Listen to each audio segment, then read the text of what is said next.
Hi, thanks for tuning in to our Practical Nerds weekly podcast. I'm Shub, and together with my partner and co host Patrick, we normally invest in founders in design, construction, renovation, and logistics technology.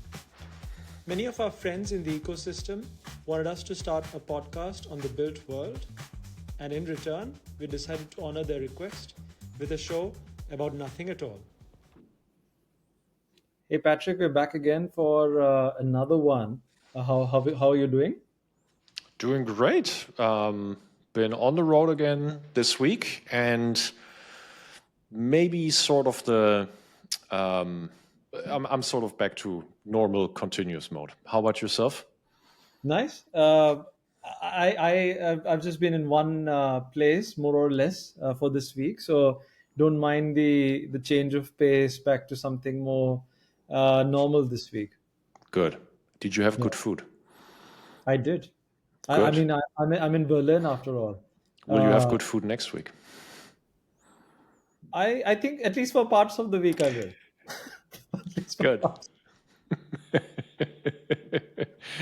Sorry, there's no segue. I know. I was trying to figure out if somehow I could weave this in. There's literally no segue. Good luck. Okay. You left me high and dry right there. Okay. Now we navigate this awkward.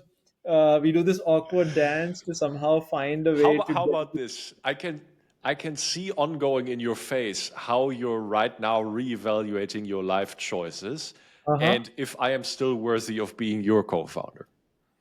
Okay, that suddenly escalated, but let's go with that because at least it gives us a decent segue. Nice, nice. So what are we talking about, Chip? So look, I mean, most teams out there in construction tech as well as otherwise in other startups usually are not solo founder situations, and obviously that comes with its advantages, right? So most companies we meet will have two or three founders, sometimes more, uh, and there'll be different designations, etc., different split of responsibilities with them. But not always things don't always turn out in a very nice way between them, right? And it's often also cited that one of the top two reasons, sometimes listed as the number one reason, sometimes listed as the number two reason companies fail, is because eventually the founder teams don't get along, right? And now it's easy to spot that or cite that as a reason with the benefit of hindsight, or to say, hey, post facto this was the reason. And yet it is interesting how surprisingly little work goes into actually examining it pre facto. And I think that's what we perhaps are exploring in this episode, Patrick. Yeah. So exactly. It's basically the question, how do you as a founder know when your co-founder is not up to your standard that Hmm. you have in your own mind anymore? And the anymore is important in this. And so this is how we're gonna kick this off. And then Shub, you and I, we literally didn't prepare. So we're gonna shoot the breeze with just some live thoughts. But let me kick this off, right? So when we're using a metaphor, but it applies surprisingly well to this question.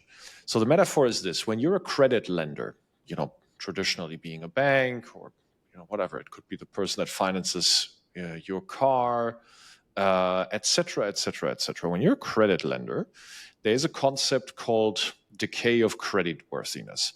So credit worthiness, or the opposite of that, the credit risk, is when a lender needs to assess and underwrite whether the party that they lend to is worthy of taking the money Hmm. and how likely they are to pay the principal plus the interest amount back over the lifetime of the credit, the tenor. And so that's well understood. But actually, very few people outside of finance know that creditworthiness has a decay. built in. The longer the tenor, the more the credit worthiness statistically decreases. Why does it do that? It does that because there's uncertainty in the future. There's externalities in the future. Life circumstances can change. The world, by and large, can change. There can be black swan events. There might be a divorce, whatever. There could be health issues in the person, and so on and so forth. Then mentality can change. Life objectives, goals can change. The cost situation, all of these things, completely obvious. But the fact is that there is a rate of change. And the further you go into the future, the more that rate of change compounds. And the more that compounds, the credit worthiness as a function of uncertainty decreases. That's the decay of credit worthiness. And that's why long tenor products inherently must be assessed as a more risky, in terms of credit risk, more risky proposition from the lender perspective than shorter tenor products, right? Yep. It's a function of uncertainty. And as a founder, you're in the same situation. When you start as a founder day one with your co-founders, assuming all of you have done a great job underwriting each other, day one has no risk for you. Because you know each other now, and there's no rate of change in the circumstances just yet compared to yesterday. And that's assuming all of you have done a good job, of course, of underwriting. But now, 1 year in, things can change. 2 years in, more things can change. Yes. This journey is going to be 5 years, 10 years, 12 years, 15 years. There's a lot of things that you will discover about each other as founders and the change in the context. So this is the metaphor I'm providing, which works surprisingly well. When founders evaluate each other for day one, that's a very good thing. But it must not stop there. You actually need to constantly evaluate, because that's what the bank does. The bank, let's say on a big credit, not necessarily on whatever, $100 that they give you or so, that wouldn't justify the cost. But if they lend a business a ton of money, they want to see your monthly bank account statements, for example, right? And so they are investing in order to constantly reassess your credit worthiness in order to counter the decay of credit worthiness, and so should founders do. Look, I couldn't have said it better myself. In an ideal world, what would be really great is if all the founders have sort of had the opportunity to learn, understand each other extremely well, hopefully over several years, over different kinds of situations, including stressful situations where something was at stake, and therefore know how the other party is likely to react through. Through a long arduous journey, so that you don't discover for the first time while running a startup together. But the truth is, very few founder teams actually come with all those ingredients, which is also why when you actually get teams like that, that makes it so much more special. And therefore, using your analogy or metaphor, the underwriting is more fully baked in those teams, and therefore the default risk is lower. Let's say, going with your example, let's say I am a founder, and now I'm tasked, say 1 year in, to re-underwrite, or to incrementally underwrite my co-founder. So should I? So how do I strike a balance between being um, a full teammate, family member, support system, tag team partner, etc., to my co-founder, while also doing diligence and underwriting? I know it might sound trivial to those of you listening to this, but in real life, if any of our audience has been in this situation, it is actually incredibly hard to extricate the two and make sure each is functioning extremely well independently. I think it is. And I think um, actually, for most of the situations I've been a part of and I've observed, it's the discovery of that. Because when you're very like the situation you're describing, Shub, right? So when you're that fulfilling different roles for each other, you're obviously fully invested into each other's success, etc. When you're in that situation, um, sometimes it doesn't even come to your mind that, Mhm. hey, perhaps we've kind of developed at different rates. Perhaps we're delivering different kinds of performance. Perhaps we're having different kinds of ambitions. And so most situations that I've been a part of where that became evident to founders, it happened sort of after 3 to 5 years. Mhm. And sometimes it can take longer. Very rarely does it happen organically earlier.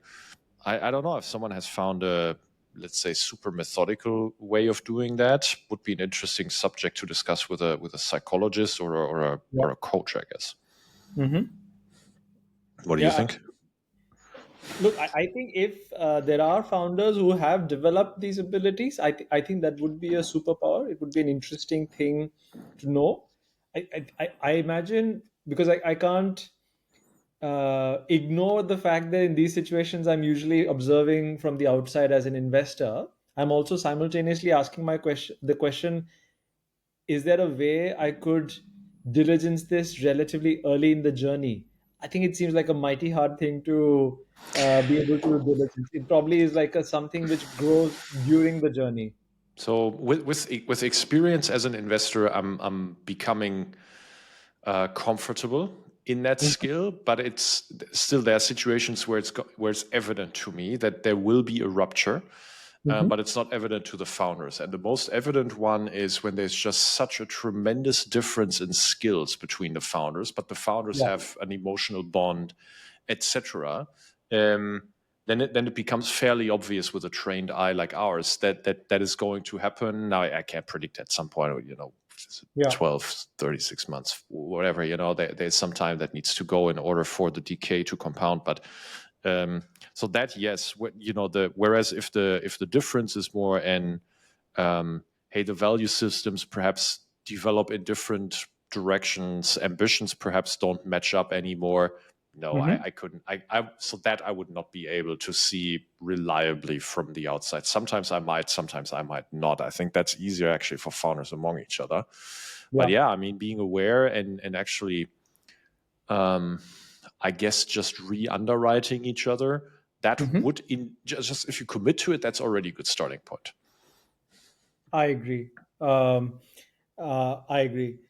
Do you think there's also, before we get into what methods can be employed and how to navigate this, do you think there's also this hesitation or dread to, so assuming this discovery happens, let's say once the company has gotten a round of funding, etc., most founders don't want to dig any further because Mhm. it'll open this extremely disgusting can of worms where then you have to solve so many problems, deal with what your investors have to say, Boy. deal with what someone else has to say, Yeah, who and has not therefore dealt you're with like, something like that? Yeah.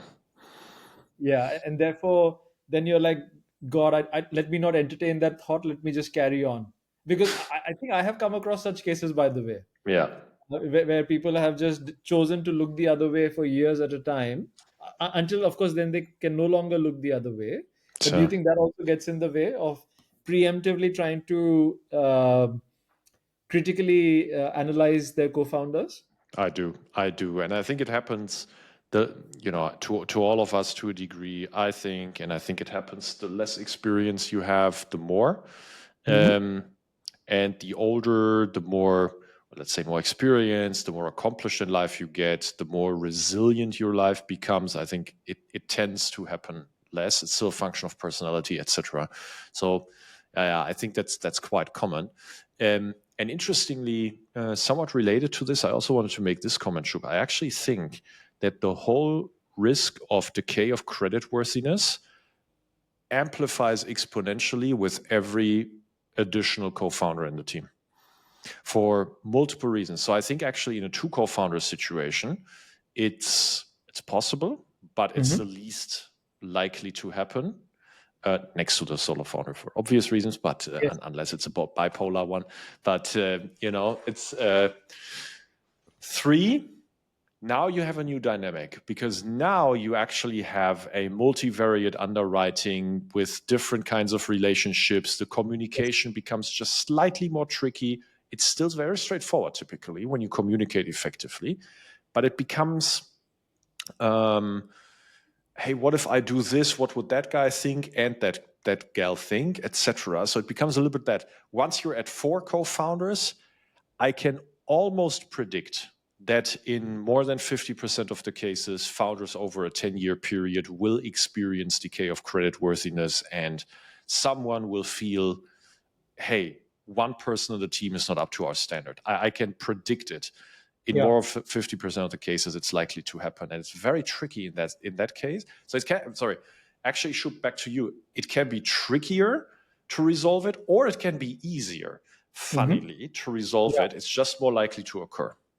Yeah, I guess it's easier in the four founder situation where it's very obvious to the other three, and therefore they're in consensus there. I think it gets very tricky. I think there's a few scenarios I can imagine where it gets Oh, tricky, either where the three have different opinions, or and we haven't even discussed this yet, Patrick, uh, because the roles might be get more and more divided as the number of co-founders increase. Some of them are oblivious to the fact that the non-performing founder is kind of decaying in terms of creditworthiness. They may not even be aware because they're getting further and further removed, as in the roles and so responsibilities and powers. specific. Exactly. That's a good point. Yeah, that's a very good point. Have you seen situations where actually in a 4 co-founder constellation there were two cliques or two pairs of co-founders? I have seen that. Yes. So what about that one? Actually, that's in general not a good situation. Firstly, to point that out, but I think it does happen. In fact, there's a case we had looked at more as outsiders looking in, diagnosing a situation, I suppose, where the bizarre thing was there were two camps within the founders, and that led to there being two camps in the investor group as well. Ooh, So, in that's a other recipe. words, each founder group was less trusting of the other founder group, and therefore they felt the need to preemptively lobby for support, maybe in anticipation of the fact that the other party may realize it, and therefore that led to the other group also do it. So it's like a full-on Game of Thrones or mob war. Oh, So and so that happened over time.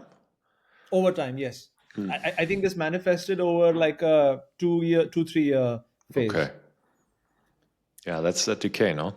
and I've unfortunately. actually had such a situation myself. Yeah, I see. And unfortunately, in that situation, as you might predict, there was sustained value destruction happening through this phase. Because once you do all this sort of random games, then clearly you no longer have a harmonious board, harmonious founder group, etc., and you're doing all yeah. these petty things.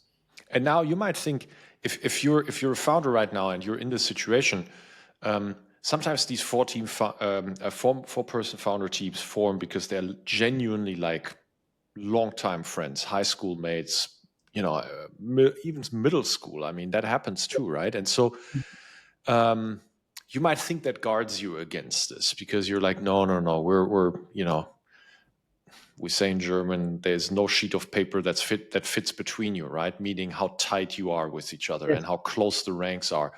Yes, but that's actually counterintuitively a big risk in this one because if you now have performance decay in one of the people, and you're extremely tight, you might not even realize that there's Yeah. performance issues going on and you're not fixing them. Yeah. You might either uh, remove the thought from your mind, remove the possibility from your mind, or you may rationalize it in other ways, saying, "Hey, but he's a great guy, Yeah, uh, my best buddy, and so on." So wouldn't it be nice to anyway keep him around for that reason, etc. yeah. And again, that's not something that has manifested on day one because it's the decay, right? It's the maybe the aspiration of the company has changed over time, the rate of acceleration has changed, the company has maybe taken a different business direction, whatever market context is more challenging. Three co-founders have developed more quickly, maybe, right? So maybe Yes. their learning rate is different. These Yeah. things do happen. So the more people in the team, the longer into the future, the more there is statistically going to be that decay. One interesting analogy that just came to mind, it's like, so I think a lot of folks imagine that because they were, schoolmates or university mates or co-workers, etc., that prepares them perhaps for a very long and very demanding journey as founders. But for those of you who have watched either Squid Game or Hunger Games or anything in that sort of genre, Ooh. I can tell you, okay, I think Patrick, you have it right. I have Hunger Games, not Squid Games. Okay. So, okay, I think this is also true for Hunger Games, but I think more so true for Squid Games. So, for those of you who watched it, you know that different situations test different aspects of your psyche, what really matters to you, who you will choose to protect when things get really tough, and what you'll prioritize, whether you'll prioritize yourself at the expense of others, or will you still look out for someone else, right? That's Hmm. what these games invariably test. By the way, just for that reason alone, if any of our audience haven't watched Squid Game, it is 100% a watch, especially season one.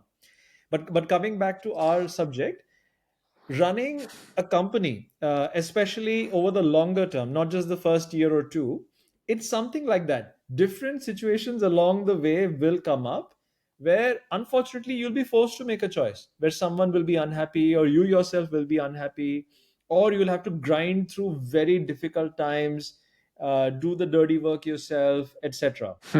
And I think what is indeterminate, right? And you cannot use high school experience or co-working experience as a proxy to say, hey, this person will definitely look out for me when this other situation arises, because those situations will be more extreme in nature. And therefore these are like these one of a kind experiences, which is why you kind of discover the credit risk when you actually get to that situation in a way. So therefore there's also a limit to when people give this perfect prediction of, hey, because we have been like best buddies since we were teenagers. Yes, that might give you some if you have had lots of shared experiences or shared trauma together. If that is not the case, then I think it's not really representative of how well you look out for each other when the going gets tough. Great point, Shub. Great point. So I think we both probably come from the same intuitive stance. The worst way to deal with that, when one of the founders starts thinking, hey, maybe there's a mismatch here going on, the worst thing to do in that case is swallow it and keep grinding. Would you Yeah, agree? I Okay. fully agree. Although unfortunately, it's the most common thing founders do, by the way. It's human. Yeah. Yeah, it's human. Don't Yeah. rock the boat. And I get all the I get all the arguments for that. Yeah. Um, but by experience, I must also conclude it's the worst of the reactions to it. I think every good method to deal with it starts with communication.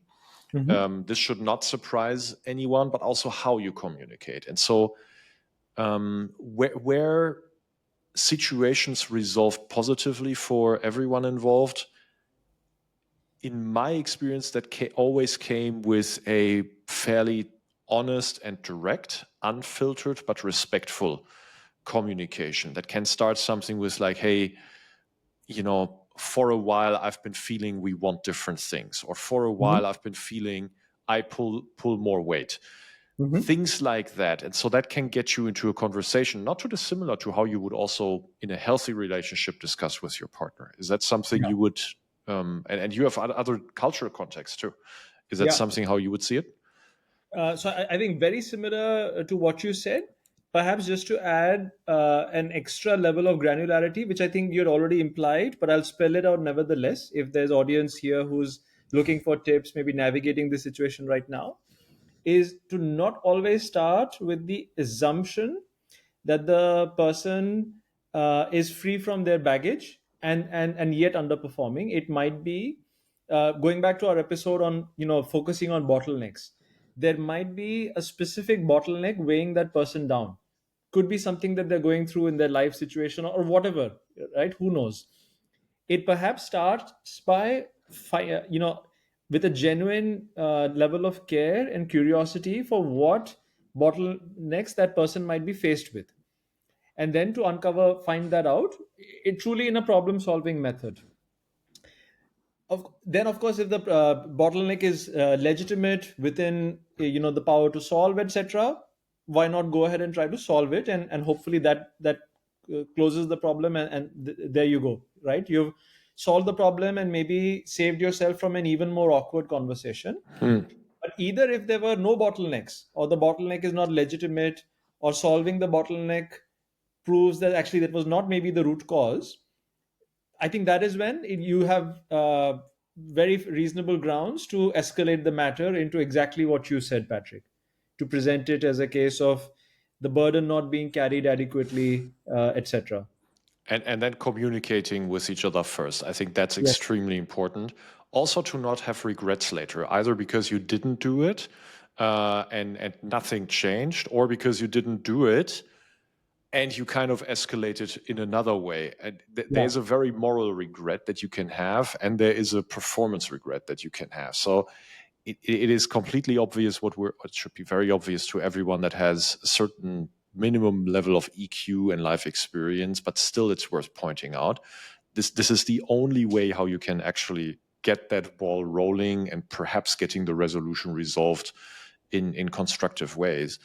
So from there, Shub, I've been part of a situation where a founder called me once and said, "Oh, really that founder was very squirrely, and you could sense the unease. It was cuttable with a knife. That's how thick the unease was." And Hmm. so, long story short, that founder basically wanted to speak to the shareholders about, hey, I can't get it resolved with this other founder. Hmm. Um, Perhaps we should consider crafting a package where we're both happy, etc. And so that person had a very strong moral conscience and felt like just by having that conversation with other shareholders, they were backstabbing. They were not, because they had that conversation internally, and everything was, in my opinion, in hindsight now, knowing how everything went down, etc., done by the book, by the moral, by the ethical book. Um, but it shows you just how much it can weigh on your conscience just Yeah. having to go through that process. Yeah. I mean, I've also been part of similar sort of conversations, and I think the common theme I see is when founders feel like they're having to carry someone else's burden and yet be answerable, to outperform, deliver. And I That think robs we're your all sleep.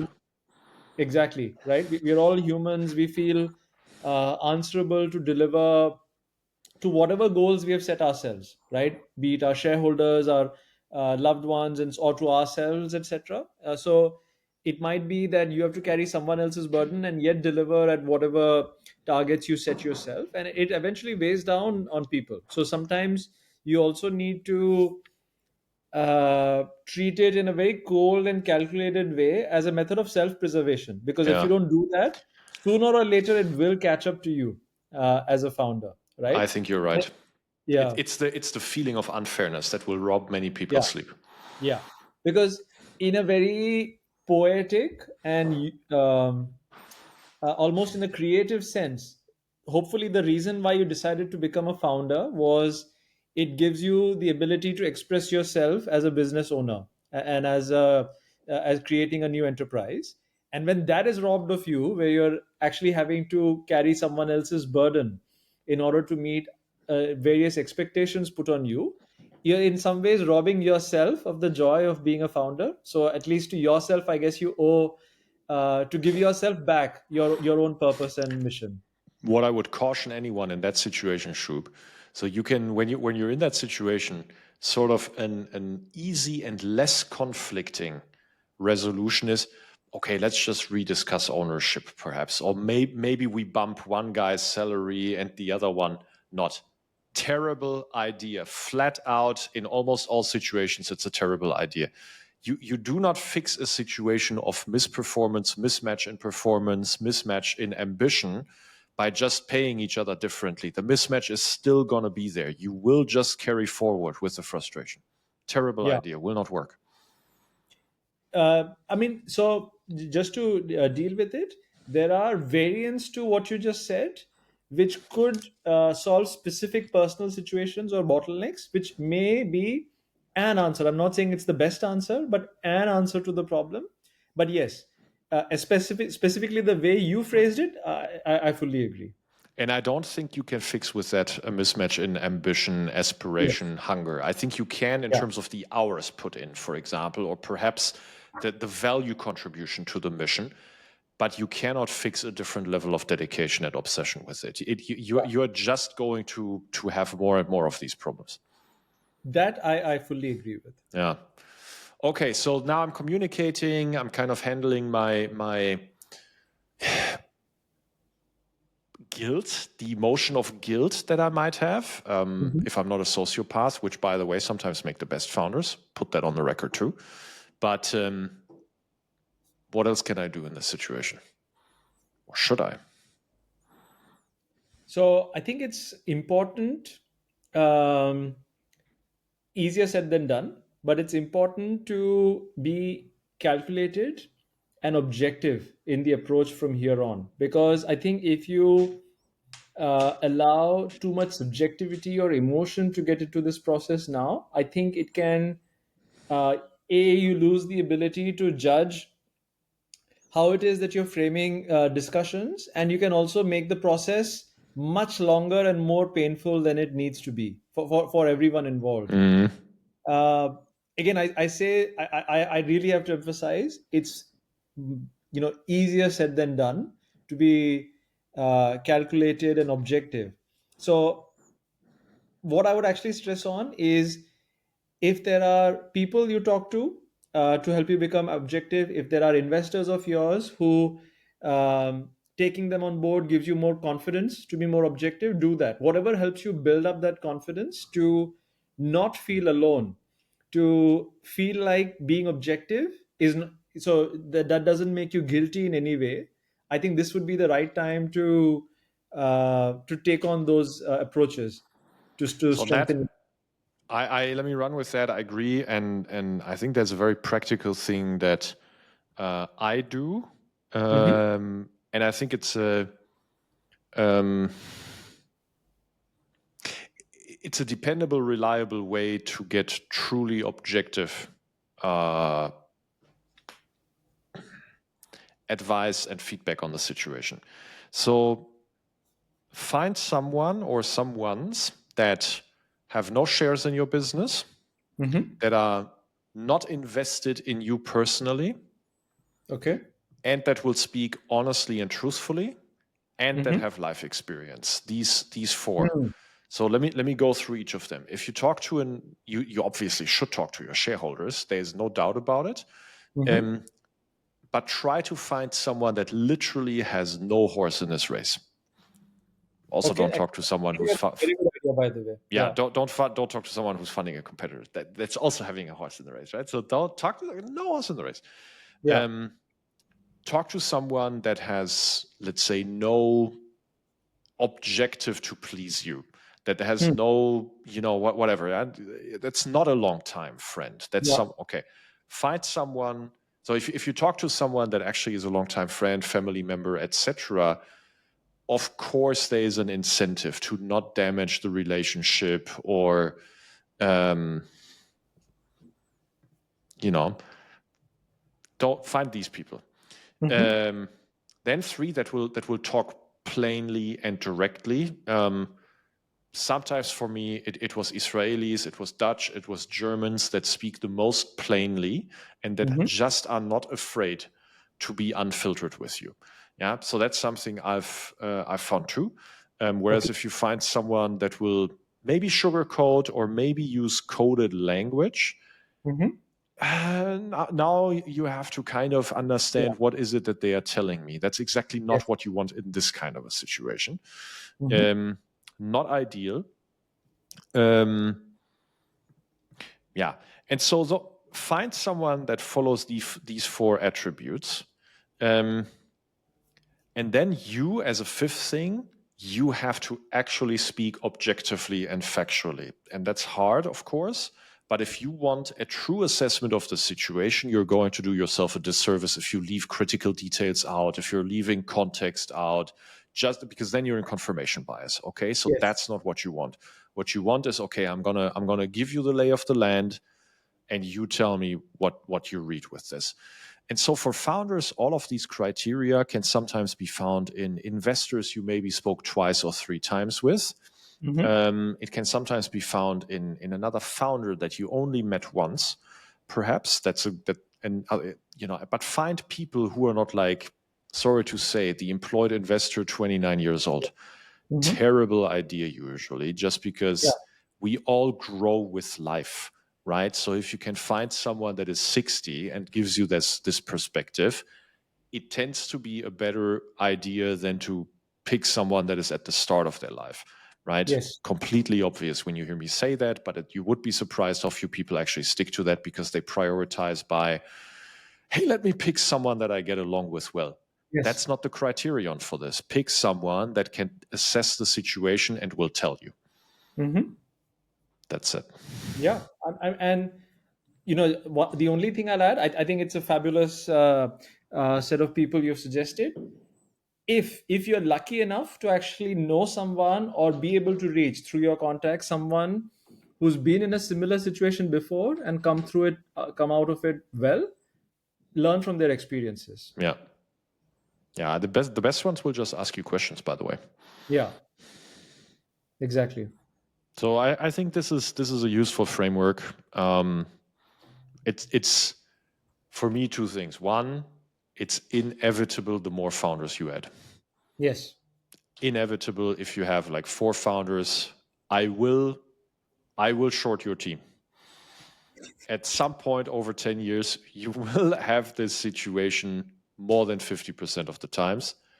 3 much better, 2 ideal for this kind of a problem, not necessarily for all the other parameters that you also have to Yes. optimize. And then 2, don't run from it. Face it Yeah, head on. I agree. Absolutely spot on. So we're all credit lenders, I guess. Absolutely. Back to back to the medieval times and Nice. Now the SEC wants a credit license from every founder. yes, but because why not?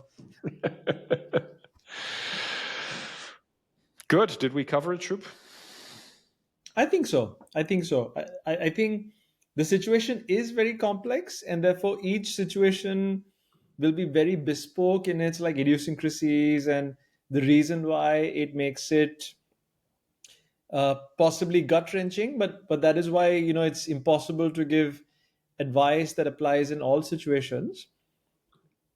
I think as long as for our audience, you start with the objective mindset and you have the credit scoring mindset switched on, and hopefully you take pragmatic decisions and objectively right decisions, you'll be fine, even if they seem very hard at that moment. Excellent. Rest Yeah, assured, it happens to most founders at least once in their lifetime. So you will find people who have gone through something like this. yeah, very true. Good. Good parting words. Shub, happy weekend. Happy weekend, sir. Cheers.